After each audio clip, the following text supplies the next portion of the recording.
success. The Gothic traditions and designs were revived, so we call the period the Gothic Revival.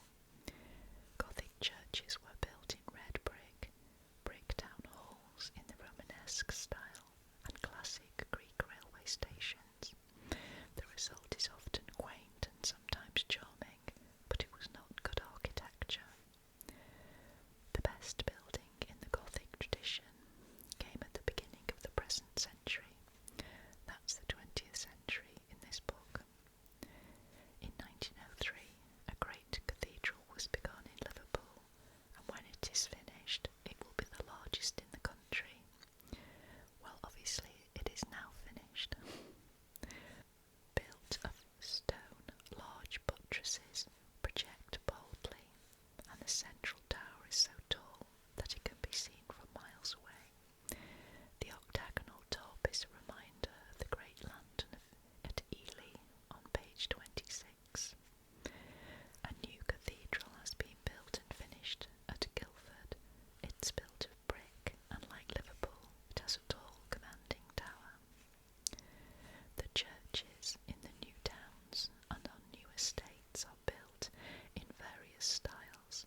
Some are Gothic and some are modern, some of brick and some of stone, and some are of the most modern material, reinforced concrete. Now this is Liverpool Cathedral.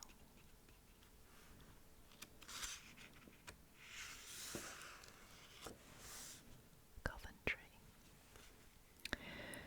When Coventry Cathedral was destroyed in an air raid in 1940, it was not rebuilt in the traditional Gothic style. Instead, something daring and exciting was created, a 20th century cathedral, modern in every way.